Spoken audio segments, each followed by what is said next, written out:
Jadi kau sudah tahu aku akan berkunjung, tanya Laura dengan wajah penuh ejekan. Jadi sekarang kamu sudah tahu bahwa anakku tidak pernah berselingkuh denganmu, bukan? Tanya balik pria tua itu dengan wajah yang sama sinisnya. Iya, tapi kenyataan bahwa bayi tabung telah diganti adalah bukti bahwa kalian menipuku. Malaman Laura dihantui rasa bersalah. Ia telah melakukan banyak hal buruk pada suaminya dan juga Kelvin karena menduga ia terlahir dari buah cinta dengan wanita lain. Namun Laura berusaha membuat dirinya tenang setelah memikirkan bahwa meski suaminya tidak berselingkuh, tapi kenyataan bahwa bayi tabung mereka ditukar adalah kenyataan.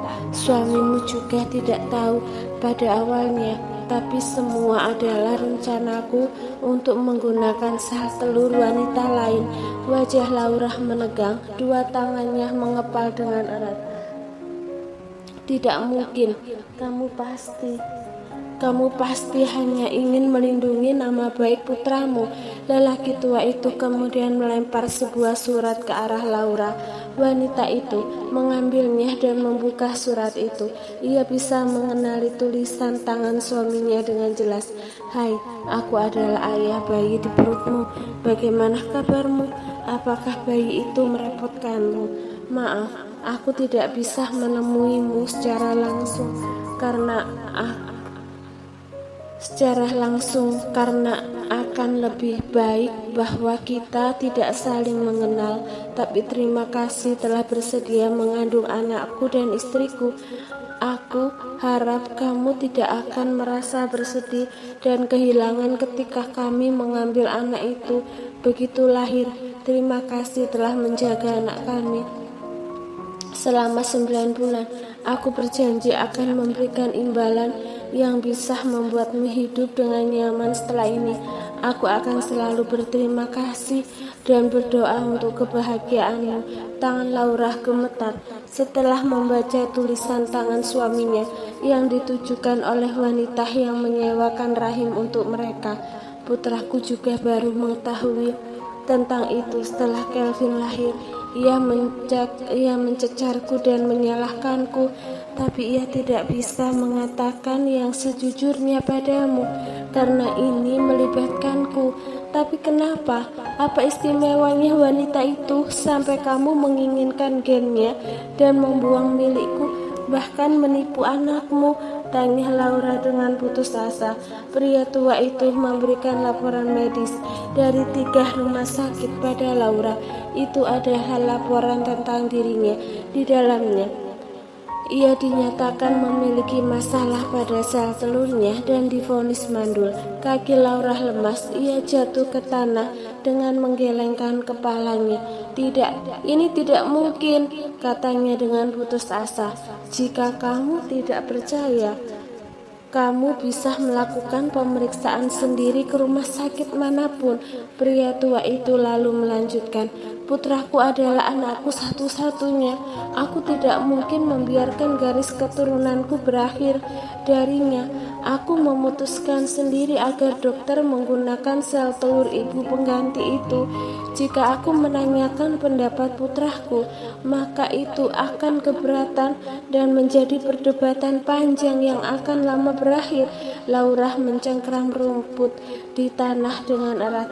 Ia berusaha bertahan dari rasa sakit di hatinya saat menerima kenyataan bahwa ia mandul dan penyesalan karena telah memperlakukan suaminya dan Kelvin dengan buruk.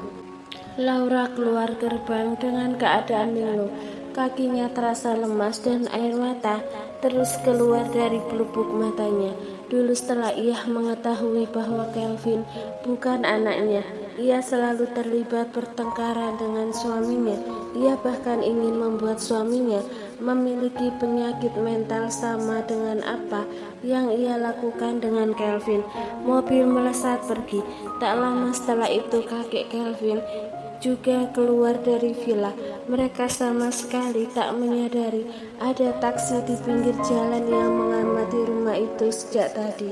Berta baru sampai di sana ketika Laura keluar dari pintu gerbang villa. Kecurigaan mulai mengembara di hatinya dan ia semakin diyakinkan setelah melihat kakek Kelvin juga keluar dari villa itu. Jadi apakah Kelvin putraku? Gumam Berta. Tangannya menjadi gemetar, tak terkendali. Ia bahagia namun juga merasa ketakutan.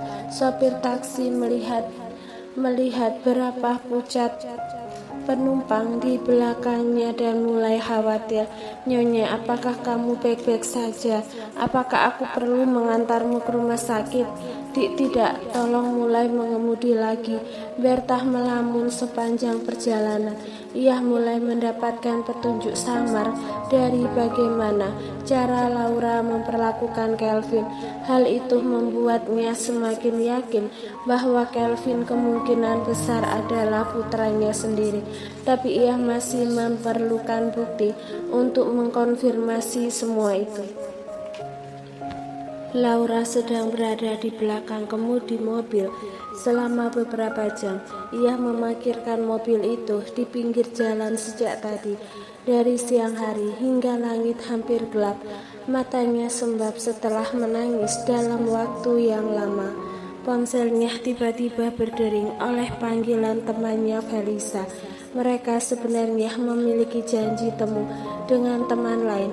Malam ini mereka adalah sosialita atas yang dulu sempat menjadi teman baiknya. Aku tidak bisa datang ke pertemuan malam ini. Aku agak kurang enak badan. Ayolah Laura, kami membuat pertemuan ini untukmu. Jika kamu tidak datang, maka semua akan kecewa. Datang saja, walau sebentar ya, desak Felisa dalam panggilan telepon. Baiklah, Laura menuju ke tempat pertemuan. Sebelum turun dari mobil, ia merias kembali wajahnya untuk menutupi wajahnya yang sembab. Di restoran sudah ada 3 teman wanita lain yang menunggunya. Laura, kami sangat senang begitu mendengar bahwa kamu ternyata masih hidup. 3 teman wanita itu sangat antusias. Di mata mereka, Laura masih menjadi menantu wanita dari keluarga Wilson.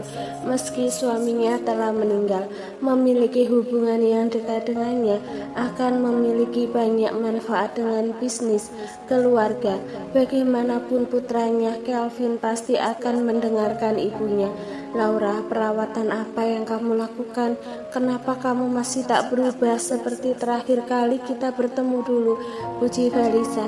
Tidak ada, ini hanya perawatan biasa saja di klinik kecantikan. Laura kemudian menatap ke arah Lena. Lena juga tampak masih cantik dan muda. Kamu bisa bertanya padanya. Felisa kemudian menjawab. Lena beruntung. Anak sambungnya adalah dokter bedah plastik terkenal dan ia baru saja melakukan operasi plastik untuk menghilangkan kerutan. Lena tersenyum ketika topik tentang anaknya dibahas. Dia sangat peduli pada penampilan ibunya. Ia mengatakan ayahnya memiliki banyak karyawan cantik di sekitarnya, jadi aku harus tetap menjaga kecantikan. Kamu sedang membicarakan tentang anak tirimu dari istri suamimu sebelumnya, bukan? Kenapa kamu bisa begitu akrab dengan orang yang tidak memiliki hubungan darah denganmu? Tanya Laura penasaran. Sejak kecil anak itu bersamaku karena ibunya meninggal ketika ia masih bayi. Aku membesarkannya dan mulai mengembangkan ikatan dengannya sejak ia masih selembar kertas putih. Saat dewasa, maka dia akan mengingat hal-hal baik yang aku berikan padanya. Lagi pula ibunya sudah meninggal dan aku tidak bersaing dengan siapapun. Felisa menyahut. Iya, kamu benar. Kakakku menjadi ibu tiri seorang anak yang berpisah karena perceraian. Mantan istrinya masih seorang mencuci otak anaknya untuk membenci kakakku. Laura terdiam, pikirannya mengembara jauh saat ia mulai menyesali caranya mendidik Kelvin dulu. Jika ia berpikiran lebih jernih seperti Lena, maka dia tak akan diliputi penyesalan yang begitu mendalam seperti sekarang. Ia bisa saja masih memiliki keluarga kecil berisi 3 orang yang bahagia jika saat itu bersedia merawat Kelvin dengan baik dan memperlakukannya seperti anaknya sendiri.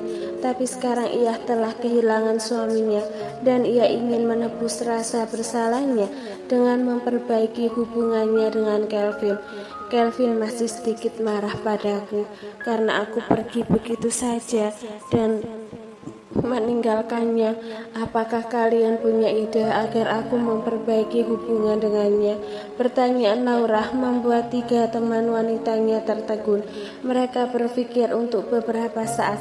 Ia pasti masih membutuhkan waktu, tapi karena kamu ibunya, aku yakin ia pasti akan memaafkanmu. Laura setuju dengan pendapat itu. Ya, di mata Kelvin aku masih ibu kandungnya.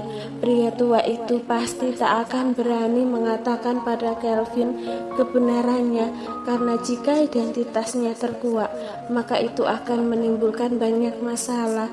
Kelvin sudah menikah dan memiliki anak, bukan?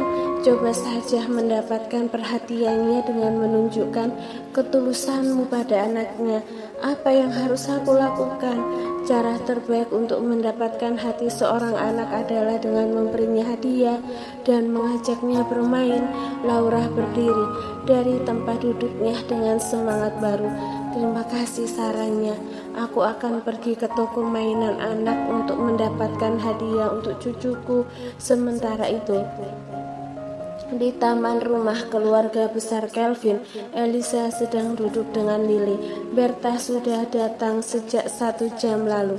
Ia membawa kue pie dan datang menghampiri mereka dengan menyuguhkan kue pie yang baru saja ia beli. Aku merasa bisa bernafas lega ketika Laura tidak berada di rumah ini, seolah udara kembali bersih dan tidak tercemar. Kenapa nenek tidak menyukainya? Aku melihat kalian begitu dingin dengan kedatangannya. Apakah itu karena ia meninggalkan Kelvin sejak kecil dan tak membesarkannya?